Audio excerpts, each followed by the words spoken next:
Welcome back. कैसे हो आप लोग? आई होप सब अच्छे होंगे और पढ़ाई लिखाई बहुत मजे में हो रहा होगा। हम लोग सर्कल या वृत्त पढ़ रहे थे। इसमें दो क्लास हमने बना दिया था जिसमें सर्कल, कॉर्ड और आर्क से रिलेटेड बहुत सारे थ्योरम मैंने बताया था और उससे रिलेटेड क्वेश्चंस भी मैंने करा दिए हैं। अगर नहीं देखा है वीडियो तो जल्दी से जाके देख लो, प्लेलिस्ट बना हुआ है। आज हम लोग सर्कल के साथ एक नया कंसेप्ट को इंट्रोड्यूस करेंगे और विश्वास मानो ये सबसे इंपॉर्टेंट कंसेप्ट है और ये है टेंजेंट का। क्या होता है टेंजेंट, ये सब कुछ समझेंगे इस वीडियो में। और बहुत जो इंपॉर्टेंट थ्योरम्स होते हैं जो टेंजेंट में यूज होते हैं वो भी मैं चर्चा करूंगा। उसका फॉर्मल प्रूफ भी देने वाला हूं। तो अगर आप बोर्ड की भी तैयारी कर रहे हो तो कोई टेंशन मत लेना। ओलंपियाड की तैयारी कर रहे हो तो यहाँ से बेटर कहीं नहीं मिलेगा। बस एक रिक्वेस्ट था कि आप लोग सब्सक्राइब जरूर करना और शेयर जरूर करना चैनल को। बाकी आप जो चाहोगे सब कुछ मैं यहाँ पे दूंगा, बस आप भी थोड़ा सा हेल्प किया करो। तो चलो बिना देरी किए हुए हम लोग आज इस क्लास को स्टार्ट करते हैं और सबसे पहले हम लोग जो है सो बेसिक कंसेप्ट को समझने की कोशिश करते हैं। चलिए पहले हम स्टार्ट करते हैं और एक बात मैं ना सबसे पहले आपको क्लियर कर देना चाहता हूँ। पता है क्या बात? यह है कि पहले सर्कल के बेसिक पॉइंट तो आप जानते हो, कॉर्ड जानते हो, सब कुछ जानते हो। तो अगर एक मैं क्वेश्चन पूछूं, अगर आपके पास एक सर्कल है, let us suppose you have a circle. एक सर्कल हो गया, चलो ठीक है। और एक आपके पास लाइन है, एक लाइन है, चलो ठीक है। ये लाइन मैंने यहाँ ले लिया, स्ट्रेट लाइन है तो कोई दिक्कत ही नहीं है। चलो लाइन का दे दिया मैंने ए और B, so let us 2 point on that line and so that will be A and B. अब अब मैं क्या करता हूँ, जो ये लाइन है इस लाइन को धीरे धीरे सर्कल से पास कराने की कोशिश करता हूँ, है ना। बहुत इंपॉर्टेंट है। जितना आसानी से इसको देखोगे तभी जाके आपको एक कंसेप्ट पूरा का पूरा जो है वो समझ में आने वाला है। ठीक है। तो अब मान लो इसमें एक पॉइंट ले लिया मैंने सर्कल का, कहीं एक पॉइंट ले लिया। अब इस लाइन को कितने तरीके से यहाँ पे हम इंटरसेक्ट करा सकते हैं, चलो कोशिश करते हैं। तो एक आदमी बोला ऐसे करा देंगे सर, किसी ने कहा सर ऐसे करा दूंगा, किसी ने कहा ऐसे कराऊंगा, किसी ने कहा ऐसे कराऊंगा। तो ऐसे करके आप इनफाइनाइट तरीके से आप इसको क्या कर सकते हो, पास करा सकते हो। तो पास कराने के पीछे का क्या मकसद था, यहाँ से आपने क्या समझा, क्या आपको मिला? तो मिला ये होगा कि जितना भी लाइन आपने इस पॉइंट से पास करा या इस पॉइंट पी से इस लाइन को जितने तरीके से आपने पास कराया, तो यहाँ से क्या हुआ, आपने जो ऑब्जर्व किया वो क्या ऑब्जर्व किया, आपने एक चीज ऑब्जर्व किया होगा कि ये जो लाइन है उस सर्कल को या तो एक पॉइंट पे इंटरसेक्ट किया होगा, देख लो वन पॉइंट पे इंटरसेक्ट किया है ना, वन पॉइंट पे इंटरसेक्ट किया, या फिर टू पॉइंट पे इंटरसेक्ट किया, या फिर टू पॉइंट पे इंटरसेक्ट किया, या फिर जीरो पॉइंट पे इंटर यानी एक भी पॉइंट पे इंटरसेक्ट नहीं किया, एक भी पॉइंट पे इंटरसेक्ट नहीं किया। ये तीन ही चीज हो सकती है ना, बिल्कुल। तो अब जरा ध्यान से इसको समझने की कोशिश करना है कि अगर कोई एक लाइन सर्कल को दो पॉइंट पे इंटरसेक्ट करता है ना, तो उसे कहते हैं सीकेंट। क्या बोलते हैं? इसे सीकेंट। इसे हम लोग सीकेंट के नाम से जानते हैं। कब? जब कोई लाइन सर्कल को दो पॉइंट पे इंटरसेक्ट करेगा तो उसको सीकेंट कहते हैं। तो यहां तो बात आपको एक बात समझ में आ गया कि अगर कोई लाइन यहां पर लेते हैं और अगर दो पॉइंट को टच कर गया तो वो सीकेंट कहलाएगा। ये बात तो क्लियर थी। और अगर मान लो कि एक पॉइंट पे अगर वो कट किया तो दैट शुड बी, इसी को हम लोग एक नाम से जानते हैं जिसे कहते हैं टेंजेंट। क्या बोलते हैं इसे? टेंजेंट के नाम से जानते हैं। आई होप आपको टेंजेंट और सीकेंट ये दो बात समझ आ गई कि सीकेंट जो होता है वो सर्कल को दो पॉइंट पे टच करता है, जबकि टेंजेंट जो है वो एक ही पॉइंट पे सर्कल को टच करता है। ठीक है। किसी भी तरीके से अगर आप कोई भी सर्कल आप एक ड्रॉ कर लो, कोई भी सर्कल ड्रॉ कर लो, और अगर एक पॉइंट में दे दूं तो यहां से बहुत सारी लाइन आप पास कराओगे, बहुत सारी लाइन पास कर सकते हो अलग अलग डायरेक्शन से। लेकिन एक एक ही एक ऐसा लाइन होगा जो सिर्फ एक पॉइंट को टच करे, बाकी सारे के सारे जो लाइन होंगे वो क्या होंगे, एक से ज्यादा पॉइंट को टच करेगा। तो इसीलिए जो टेंजेंट हुआ क्या हो गया, यूनिक होता है। किसी भी एक पॉइंट से आप एक ही टेंजेंट क्या कर सकते हो, ड्रॉ कर सकते हो। आई होप कि ये पॉइंट आपको बहुत आसानी से समझ में आ गया होगा। ठीक है। तो यानी एक बात तो आ गया कि there is one and only one circle, one tangent passes through one point of the circle. I hope this is clear to you. अब नेक्स्ट जरा समझने की बात है कि अगर आपको मैं बोलूं कि सर क्या कभी भी जो सीकेंट था, तो जो सीकेंट है, क्या ये सीकेंट कभी टेंजेंट हो सकता है? जी बिल्कुल। अब मैंने अभी क्या बताया था कि अगर ये सर्कल है और ये तो पॉइंट क्या हो गया, सीकेंट हो गया, और ये क्या है, लाइन टेंजेंट है, एक पॉइंट पे टच किया। तो अगर ये जो दो पॉइंट पे जो टच किया, ये दोनों पॉइंट धीरे धीरे, देखो इसको आप थोड़ा इधर ले आओ, थोड़ा इधर ले आओ, तो क्या देख रहे होगी, जो दो यूनिक पॉइंट अलग अलग है वो धीरे धीरे नजदीक आ रहे हैं। और जब ये पॉइंट नजदीक आते आते एक ऐसा समय आएगा कि वो सिर्फ एक ही पॉइंट पे टच करेंगे और उसके बाद फिर वो सर्कल से बाहर हो जाएगा, तो वही पॉइंट क्या कहला जाएगा, जो है वो टेंजेंट कहलाता है। यहाँ तक क्लियर है, कोई दिक्कत नहीं होना चाहिए। अगर किसी को कोई डाउट हो तो जल्दी से आप क्या कर दो, जल्दी से आप मुझे कमेंट करो ताकि मैं इसको आगे देखूंगा, नहीं तो फिर मैं अब आगे बढ़ने की कोशिश चाहता हूँ कि अब हमसे थोड़ा आगे बढ़ा लेक्चर, ठीक है। आज टाइपिंग नहीं हो पाया था, तो मैं सोचा कि ऐसे ही मैं बता देता हूँ, ठीक है। तो ये बात समझ में आ गया आपको, सीकेंट क्या होता है और टेंजेंट क्या होता है। तो एक बात आ गया कि ये दो चीजें आप बहुत आसानी से समझ चुके हो, है ना, कि एक ही यूनिट होता है। अब जरा एक थ्योरम आपने कभी 8 9 क्लास में पढ़ा होगा कि कोई अगर एक सर्कल है ना, वैसे ये प्रूवन स्टेटमेंट है, इसको प्रूव करने की जरूरत नहीं है। अगर आपको एक सर्कल लेते हो ना, और अगर एक ऐसा मतलब एक टेंजेंट अगर आपने ऐसा लिया, या कोई भी एक ऐसा लाइन लिया, तो जब यहाँ से अगर आप पास करना शुरू करोगे यहाँ से ऐसे करके, तो ये जो सबसे छोटा लाइन होगा ना, वो इसके ऊपर क्या हो जाता है, परपेंडिकुलर हो जाता है। किसके ऊपर, इस वाली लाइन के ऊपर। तो एक थ्योरम भी यहाँ से बन जाता है। तो मान लो ये है वो, ये मान लो जिस पॉइंट पे टच किया उसे पॉइंट पी दे दिया नाम, और जो इस टेंजेंट का नाम दे देता हूं मैं एक्स वाई। तो एक्स वाई एक टेंजेंट है जो सर्कल को सिर्फ एक पॉइंट, और वो पॉइंट है पी जहां पे टच करता है। तो अगर ये सबसे छोटा लाइन होगा, तो ये इस पे इस टेंजेंट के ऊपर क्या होगा, परपेंडिकुलर होगा। और छोटा लाइन कब होगा, तो देख लेते हैं। अब हम लोग इसको जरा एक बार देखते हैं। तो अगर मान लो इसे प्रूफ करने का कोई तरीका नहीं है, तो इसे मैथमेटिकल इंडक्शन से, यानी हम लोग ये मान के चलेंगे कि ये सबसे छोटा नहीं है, एक और पॉइंट जो होगा क्यू, ये मान लेंगे कि सबसे छोटा होगा। ऐसा मान सकते हैं। अगर ये नहीं होगा तो कोई और तो होगा ही होगा। अगर ये छोटा होगा तो इसको यहाँ से ज्वाइन करने की कोशिश करते हैं, तो ठीक कर दिया। अब एक बात जरा बताएं कि परपेंडिकुलर वही होगा जो सबसे छोटा होगा, और सबसे छोटा कौन होगा, जो सर्कल के, है ना, जो पॉइंट सर्कल पर होगा। अब जरा एक बात बताना, अगर ये लाइन टेंजेंट है, अगर ये लाइन टेंजेंट है और यहां से मैंने कोई लाइन खींचा, तो ये इस लाइन को क्या करेगा, बोलोगे, इस लाइन को एक ही पॉइंट पे टच करेगा। और जैसे ही कोई दूसरा लाइन अगर खींचने की कोशिश करोगे, तो वो लाइन क्या हो जाएगा, इस सर्कल से बाहर चला जाएगा।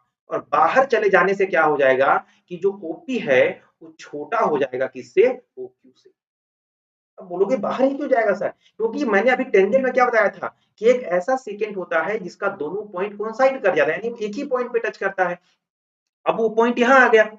अब ये एक ही पॉइंट, अब ये जो पूरा का पूरा लाइन है वो सिर्फ सर्कल को एक पॉइंट पे टच कर रहा है, बाकी वो सर्कल से दूर है। तो अगर वो पॉइंट अगर ये वाला अगर है, तो ये वाला पॉइंट उसमें क्या होगा, नहीं होगा। और अगर ये वाला है तो ये वाला नहीं होगा।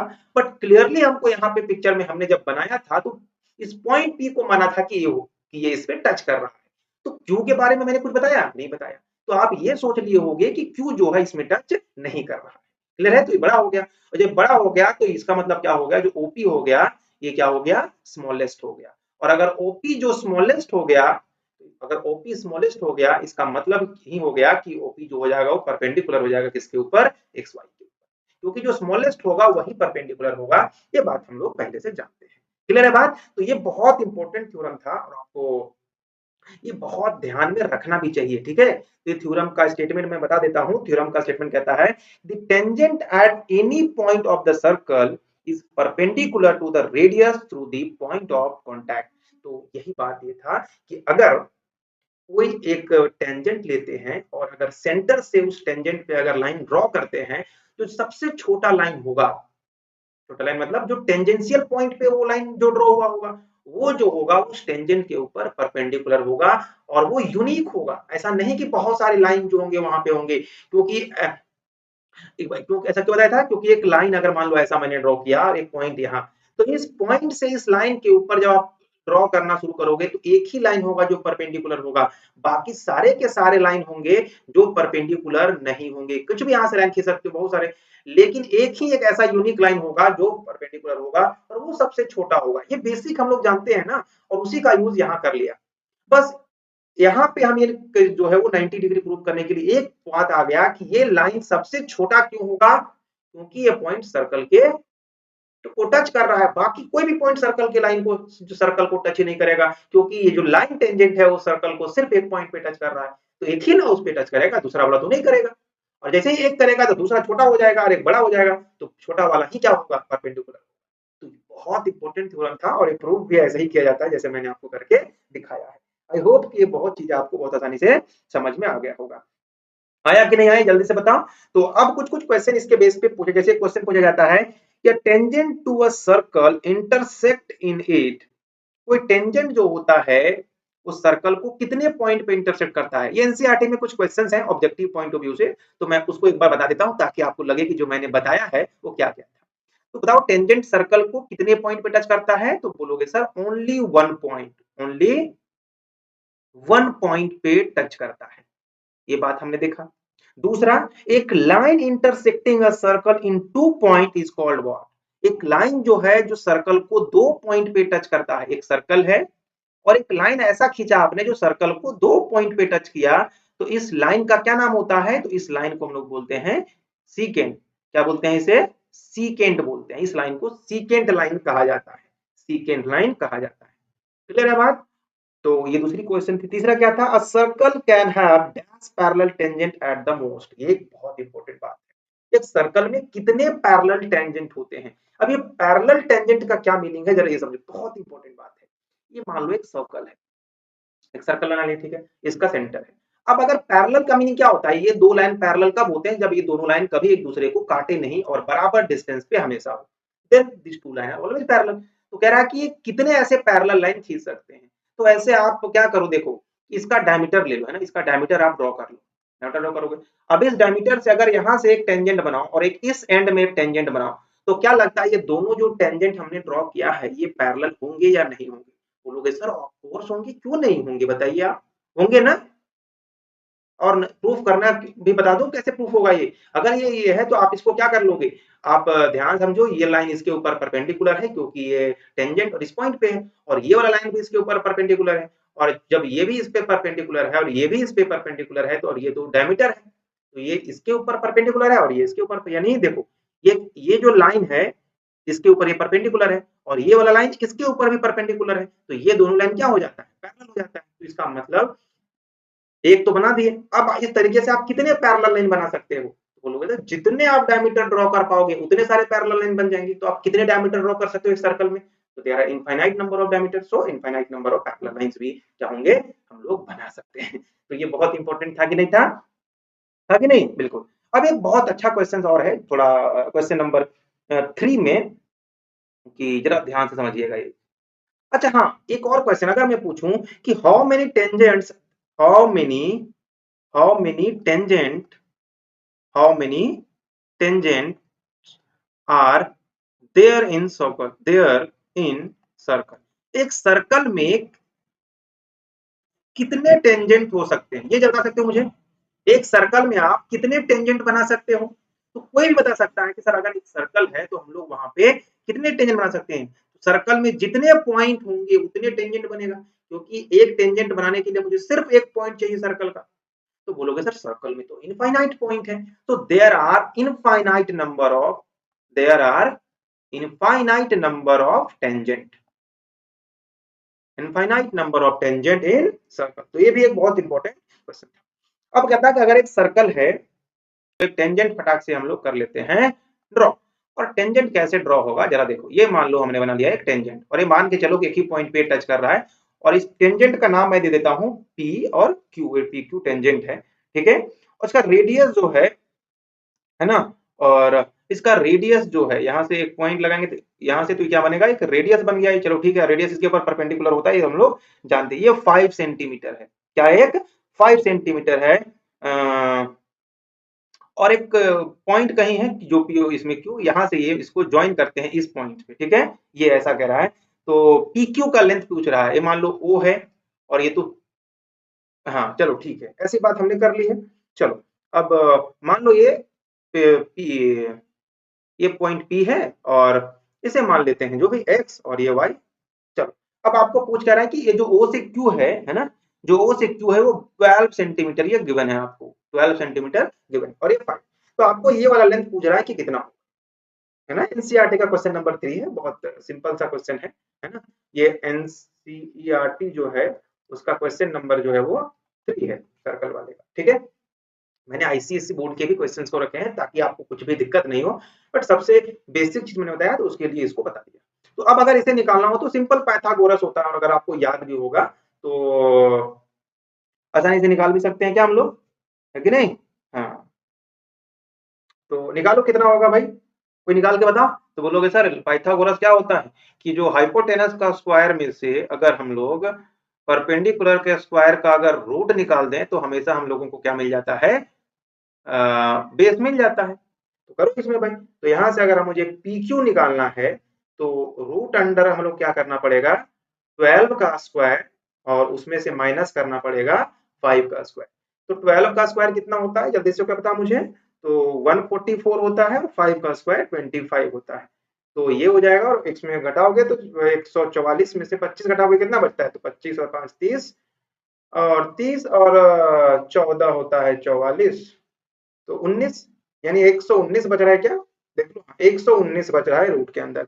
सो 119 जो है वो सेंटीमीटर जो है वो इसका आंसर हो जाएगा रूट अंडर 119 सेंटीमीटर। तो आप ये भी आंसर लिख सकते हो, कोई बहुत बड़ी बात नहीं है, बस क्वेश्चन आपको समझना था कि जब भी अगर हम सर्कल में अगर टेंजेंट ड्रॉ करते हैं तो सेंटर से जब यहाँ पे लाइन खींचते हैं ना तो ये परपेंडिकुलर होता है। अब ऐसे करके कोई लाइन दे दे, अब कभी इसका हाइट दे दे, जैसे मान लो यही 12 होता 5 होता तो ये कितना मिल जाता, तो एक ट्रिपलेट बनता है ना 5 12 तो ये 13 हो जाता, तो पाइथागोरस लगा देते सिंपल। आई होप कि कंसेप्ट आपको बहुत आसानी से समझ में आ, ये तो था बेसिक वाला बात। अब आगे अब जो पढ़ने वाला है ना ये सबसे इंपॉर्टेंट थ्योरम है, अभी मोस्ट इंपॉर्टेंट थ्योरम, जरा जरा इसको ध्यान रख लेना, यहाँ पे छोड़ के मत भाग जाना। मोस्ट इंपॉर्टेंट थ्योरम जो है ना ये है, यानी ये थ्योरम एग्जाम में कई एक बार का तो प्रूफ पूछ लेते हैं, पहली बात क्या पूछते हैं, प्रूफ पूछते हैं। और प्रूफ नहीं भी पूछे तो अगर इसका प्रूफ को आप जानोगे ना तो बहुत लाभ होगा। मैं हर एक का प्रूफ नहीं बोलता हूं, जैसे पहला थ्योरम का प्रूफ बहुत इंपॉर्टेंट नहीं था, वो तो सिर्फ विजुअलाइज कर, ये थ्योरम का प्रूफ अगर आप जानोगे, जो स्टेप्स जो प्रूफ करने में नहीं यूज किया ना, किसी क्वेश्चन को ऐसे चुटकियों में क्रैक कर दो, बस जरा ध्यान से देखना इसको। तो पहले थ्योरम समझ लो कि थ्योरम होता क्या है ना। तो थ्योरम को समझने के लिए एक थ्योरम कहता है, मैं थ्योरम ही पहले लिख देता हूं ताकि आपको वो टेंशन ना हो पाए, ठीक है। थ्योरम कहता है कि द लेंथ ऑफ टेंजेंट, क्या कहता है, the length of tangent, the length of the length of tangent drawn from an external point, drawn from an external point, जब किसी एक्सटर्नल पॉइंट से टेंजेंट को ड्रॉ करते हैं, point to a circle are equal. ये theorem को ना आप याद कर लो या जो कर लो, अभी मैं समझा दूंगा इसको हिंदी में भी।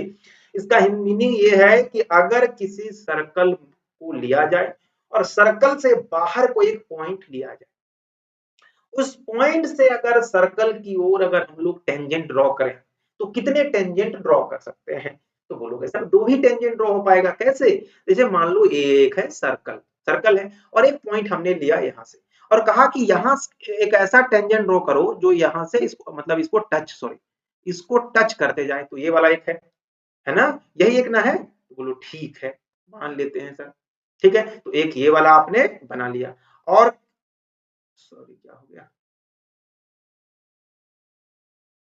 बैक करना होगा क्या, हाँ एक ये वाला हो गया। दूसरा जो है दूसरा क्या है कि अब बोलोगे सर इससे एक और टेंजेंट बना सकते हैं इधर से तो ये भी एक टेंजेंट है, तो इस पॉइंट पी से इस सर्कल के ऊपर दो टेंजेंट बना पाए, ठीक है, और ये यूनिक ही होगा, दो के अलावा बना नहीं पाओगे। अगर बोलो तो मैं कुछ एक्टिविटी भी आपको बता दूंगा, ठीक है। हाँ तो या फिर आप कोशिश करो ना, इससे एक काम करो, इस पॉइंट से जितनी भी लाइन आप खींच पाओगे, जितने भी एंगल से जो इसको टच करता रहे, सारे खींच डालो। आप देखोगे ध्यान से कि दो ही ऐसा पॉइंट होगा या दो ही लाइन ऐसा सेगमेंट जो पी से निकला होगा जो सर्कल को एक ही पॉइंट पे टच करता होगा, बाकी या तो टच ही नहीं करेंगे या फिर एक से ज्यादा पॉइंट पे टच करेंगे। तो ये तो हो गया कि यूनिक होगा, ये तो क्लियरिटी आपको मिली। बट इंपॉर्टेंट बात ये है ना, कहता है कि जो पॉइंट ऑफ टेंजेंट, इस जगह पे टेंजेंशियल पॉइंट इसको बोलते हैं। तो यहां से मान लो इसका नाम है एक्स और ये है वाई। क्वेश्चन कहता है कि अगर ऐसा कुछ स्ट्रक्चर बनेगा, कोई बाहर से पॉइंट लोगे, तो जो टेंजेंट की जो लेंथ होगी यानी जो पी एक्स और पी वाई होगी, ये इक्वल होगी। ये क्या होगी? इक्वल होगी। ये बात आपको प्रूव करनी है। तो चलो प्रूव करते हैं इस थ्योरम को, और बहुत आसानी से मैं इसे भी प्रूव करूंगा और आप भी बोलोगे सर इतना आसान प्रूफ इसका था। चलो तो चलो फटाफट, ये है सर्कल का ये, और एक एक्सटीरियर पॉइंट हमने लिया यहाँ से। अब यहाँ से एक पॉइंट भी हमने लिया और एक इधर से भी एक ऐसा टेंजेंट हम लोग लेंगे। देखो ये भी एक पॉइंट पे टच किया है और ये भी एक पॉइंट पे टच किया है। ये पॉइंट पी है, ये मान लो कि पॉइंट एक्स है और ये पॉइंट वाई है। यहाँ से एक सेंटर पर एक लाइन ड्रॉ कर दो, और तुमको पता है कि ये जो इस पर जब टेंजेंशियल पॉइंट से यहाँ पे लाइन आता है तो ये परपेंडिकुलर हो जाता है, और यहाँ से आप क्या कर दो, सिंपल तरीके से इसे मिला दो। अब आपको बस प्रूफ क्या करना है कि ये लाइन और ये लाइन बराबर है, यही प्रूफ करना है ना। आपको प्रूफ क्या करना है, प्रूफ करना है जो px है py के बराबर है, बस ये आपको प्रूफ करके दिखाना है। अब प्रूफ करने का मतलब ये तो नहीं है कि आपको जो मन में आया लिख दिए, आपको क्यों लिखा, कैसे लिखा, ये सब कुछ बताना पड़ता है। तो चलो स्टार्ट करते हैं इसको बहुत आसानी से। ये जो दो ट्रायंगल दिखे, यहाँ तो सेंटर वो होता है, यहाँ जो दो ट्रायंगल दिख रहे हैं, एक दिख रहा है POX और एक और ट्रायंगल दिख रहा है POY। इन दोनों ट्रायंगल को आप एक बार ध्यान से समझना। तो जो POX है उसमें जो OX है वो बराबर किसका हो जाएगा, OY का। OY का बराबर इक्वल हो जाएगा। बोलो क्यों? क्योंकि दोनों क्या है, दोनों रेडियस है ना, दोनों ट्रायंगल के रेडियाई हैं, तब तो कोई दिक्कत नहीं, सॉरी मतलब सर्कल के रेडियाई हैं, कोई दिक्कत नहीं होगा। बोलो पहली बात तो ठीक है।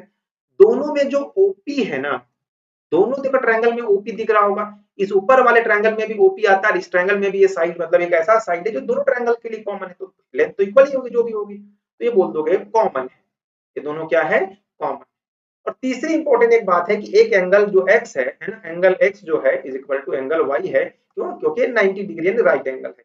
और अगर किसी ट्रायंगल में अगर इस तरीके से हम दिखा दें कि एक है ना, कि एक 90 डिग्री एंगल हो जाए और एक हाइप, और ये तो देखो जनरली हाइपोटेनस है, क्योंकि 90 डिग्री के जस्ट अपोजिट वाले को क्या बोलते हैं, हाइपोटेनस। और एक साइड, तो किसी भी ट्रायंगल में अगर एक साइड, एक हाइपोटेनस और एक एंगल 90 हो जाए तो वो दोनों ट्रायंगल कॉन्ग्रुएंस हो जाते हैं। कॉन्ग्रुएंसी एक बहुत अच्छी प्रॉपर्टी है जो सिमिलरिटी से मिलती है। क्लास 10th में पढ़ना है इसे, चाहे आईसीएसई हो या सीबीएसई हो, मैं करा दूंगा इसको। एकदम आसान टॉपिक है, बहुत लोग इसको हेक्टिक मानते हैं बड़े बड़े थ्योरम्स को, बट ये बहुत ईजी है, विश्वास मानो। अब जरा यहाँ समझते हैं। तो ये दोनों हो गए कॉन्ग्रुएंट। अगर ये दोनों ट्रायंगल कॉन्ग्रुएंट हो गए, तो कॉन्ग्रुएंट हो जाने के बाद ना एक बहुत अच्छी रूल क्या होती है, जरा वो समझ लो। कि जैसे कॉन्ग्रुएंसी अगर होती है तो इसके हर एक पार्ट, बाकी जो रिलेटिवली पार्ट होंगे वो इक्वल हो जाते हैं, चाहे एंगल हो चाहे बाकी के बचे हुए साइड्स हो। तो आप इसे लिख सकते हो px is equal to py, कैसे, CPCT से। CPCT मतलब congruence part of congruence triangle, यानी अगर कोई दो ट्रायंगल कॉन्ग्रुएंस हो जाता है तो सब कुछ उसका क्या हो जाता है, कॉन्ग्रुएंट यानी सेम हो जाता है। कितना आसान था ये थ्योरम, था या नहीं था, जल्दी से मुझे कोई बताइए। हाँ जल्दी से बताइए मुझे, कैसा लगा ये थ्योरम, आसान था या नहीं था, जल्दी से मुझे कोई कमेंट करके बताओ, जल्दी से कमेंट करके बताइए कि ये आसान था या नहीं था। और अगर आसान था तो चलिए एक आध क्वेश्चन हम लोग सॉल्व करते हैं। और उससे पहले एक एग्जांपल मैं लेता हूँ और कहता हूँ कि अगर कोई दो कंसेंट्रिक सर्कल है, ये थ्योरम जब मैं बोर्ड का एग्जाम दे रहा था तो यही थ्योरम आया हुआ था, ठीक है। हाँ, तो एक ये मान लो सर्कल है, कंसेंट्रिक सर्कल का मीनिंग क्या होता है, मैंने स्टार्टिंग लेक्चर में बताया था कि वैसा सर्कल जो जिन दोनों सर्कल का कॉमन सेंटर ये है, चलो ठीक है। तो अगर ये कॉन्सेंट्रिक सर्कल होगा तो एक बात जरा समझना, और कहता है कि जो बाहर वाला सर्कल का इस तरीके से आपको एक लाइन ड्रॉ करना है कि जो अंदर वाले सर्कल का जो टेंजेंट है ना, अंदर वाले सर्कल का जो टेंजेंट है वो है ना, वो पी पॉइंट पे टच करता है, और ये जो टेंजेंट जो है सर्कल को, और ये इसका नाम है ए बी। आपको प्रूफ पता है क्या करना है, आपको प्रूफ ये करना है कि अगर यहाँ से अगर मैंने एक लाइन अगर ड्रॉ किया, अगर यहाँ से ड्रॉ किया तो कहता है कि prove that in two concentric circle the chord of the larger circle which touches the smaller circle is bisect at the point of contact। यानी कह रहा है कि ये जो कॉर्ड है ना, बड़े सर्कल के लिए जो कॉर्ड है और छोटे सर्कल के लिए वही कॉर्ड टेंजेंट है, तो ये जो सेंटर से जब हम एक लाइन खींचेंगे परपेंडिकुलरली तो वो उसको बाइसेक्ट कर देगा। ये प्रूव करके दिखाना है। तो प्रूव करना क्या आपको लगता है बहुत डिफिकल्ट बात है? मैं मेरी जगह तो नहीं लगता है कि बहुत डिफिकल्ट बात है। तो बस प्रूव करने के लिए आपको क्या करना है, बस सिंपली यहाँ से इसको कनेक्ट कर देना है और इसको यहाँ से कनेक्ट कर देना है। देखो मैंने क्या बताया, ए बी जो है वो, ए बी क्या है, कॉर्ड है। कॉर्ड है किसके लिए, फॉर है ना, लार्जर सर्कल, जो बड़ा सर्कल है उसके लिए लार्जर सर्कल। और जबकि ए बी जो है वो टेंजेंट है, क्या है, टेंजेंट है फॉर स्मॉलर सर्कल। थ्योरम ये है, एनसीईआरटी में दी गई है, आप स्मॉलर सर्कल। ये दो बात आपने समझ में आया। ए बी जो है वो बड़े सर्कल के लिए क्या है, कॉर्ड है, जबकि छोटे सर्कल के लिए क्या है, टेंजेंट है। आपको करना क्या था कि आपको प्रूफ क्या करना है, अगर ये दिया गया है इस तरीके से तो आपको प्रूव करना है कि जो एपी होगा ना वो पीबी के इक्वल होगा। ये बात आपको सिर्फ प्रूव करनी है। और प्रूव करने के लिए जनरली हम लोग यहाँ पे क्या यूज करेंगे, कॉन्ग्रुएंसी। और बहुत इजीली प्रूव कर पाएंगे। कैसे, देखो दोनों में जो OA है, दो सर्कल जो दो ट्रायंगल दिख रहे हैं उसमें OA और OP क्या है, इक्वल है। क्यों, OPA और OPB ये दो ट्रायंगल में ये दोनों सेम ही होंगे, क्योंकि क्यों है, ये रेडियस है, बड़े वाले सर्कल के लिए रेडियस का काम कर रहे हैं। बोलो बिल्कुल। दोनों में एक साइड कॉमन है और वो है OP, तो दोनों में एक कॉमन साइड भी आपके पास है। बोलो बिल्कुल है। और एक एंगल 90 डिग्री भी है। देखो यानी जो OPA है इज इक्वल टू OPB है, जो अलग अलग ट्रायंगल के लिए है, और ये 90 डिग्री है, तो कोई दिक्कत है नहीं। इसका मतलब ट्रायंगल जो OAP जो है वो कॉन्ग्रुएंट हो जाएगा ट्रायंगल किसका, OPB का। और अभी मैंने बताया कि अगर कोई दो ट्रायंगल कॉन्ग्रुएंट हो जाते हैं तो बाकी बचे हुए पार्ट भी उसके क्या हो जाते हैं, बराबर हो जाते हैं। इसका मतलब बाकी क्या बच गया है, AP is equal to PB। और ये बहुत इजीली प्रूफ हो गया। इतना आसान सा क्वेश्चन आता है, बट जब मैं बोर्ड दे रहा था ये बहुत डिफिकल्ट लगता था मुझे। ठीक है, तो है ना बहुत आसान। तो ये हमेशा क्वेश्चन एग्जाम में आता है, तो आपको ये चीज करना चाहिए। क्लियर है या नहीं है, मुझे जल्दी से बता दो कोई, जल्दी से मुझे कोई बताओ कि ये बात आपको समझ आ रहा है या समझ नहीं आ रहा है। और अगर नहीं तो चलो एक और क्वेश्चन हम करते हैं। हाँ, कहता है कि दो टेंजेंट है टीपी एंड टीक्यू जो ड्रॉ किए गए हैं सर्कल में जिसका सेंटर ओ है किसी एक्सटर्नल पॉइंट से। पहले एक सर्कल बना ही देता हूं ताकि आप इस चीज को अच्छे से समझ लो। ये है, एक पॉइंट बाहर में है जिसका नाम है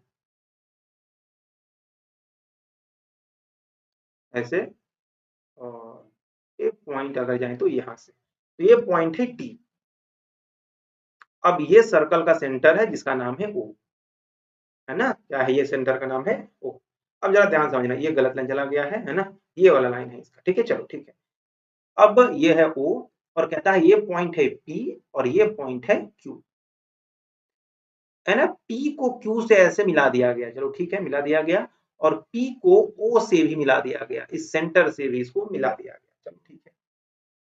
और क्वेश्चंस, अब देखो क्वेश्चंस क्या बोला गया है। ये तो क्वेश्चन था, तो कह रहा है क्वेश्चन में कि दो टेंजेंट हैं टीपी एंड टीक्यू जो ड्रॉ किए गए हैं सर्कल के किसी बाहर से पॉइंट डी से, तो आपको प्रूव करना है जो पी टी क्यू है, P T Q, P T Q जो एंगल है वो इक्वल किसका है, वो टू टाइम्स ऑफ एंगल किसका है, O P Q, O P Q. इस एंगल का कहता है कि डबल है।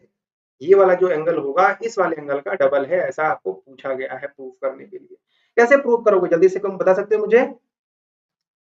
तो अगर मान लीजिए मैं इसको मान लेता हूं, इसको, इस वाले एंगल को थीटा, लेट कर लो आप एंगल जो P, एंगल T और Q है इसे मान लो थीटा, जब कर लेते हैं।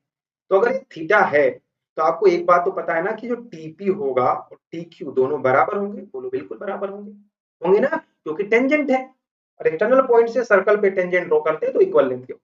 इसका मतलब जो एंगल TPQ होगा या जो एंगल TQP होगा ये दोनों इक्वल होंगे और ये किसके बराबर हो जाएंगे। बोलोगे सर ये और ये तीनों मिलके किसके बराबर हो जाते हैं, तो बोलोगे तीनों मिलके होते हैं सर किसके बराबर, बोलोगे 180 डिग्री का। तो 180 डिग्री में से अगर हम माइनस कर दो किसको, एंगल थीटा को, क्योंकि ये एंगल को आपने थीटा माना है, तो ये दोनों एंगल का सम मिल जाएगा। दोनों बराबर है तो इसको मैं हाफ कर दूंगा, तो ये कोई एक एंगल मिल जाएगा और ये कितना होता है, ये 90 और माइनस θ/2 ये होगा। ये होगा कि नहीं? बोलो बिल्कुल होना चाहिए। चलो ठीक है। अब जरा एक बात और ध्यान से समझो, क्योंकि जो मेन बातें हमने कर ली। अब एक बात हमको पता है कि जो एंगल TPO है वो 90 डिग्री होगा। क्या ये होगा या नहीं, पहले मुझे बताओ कि TPO 90 डिग्री है या नहीं है?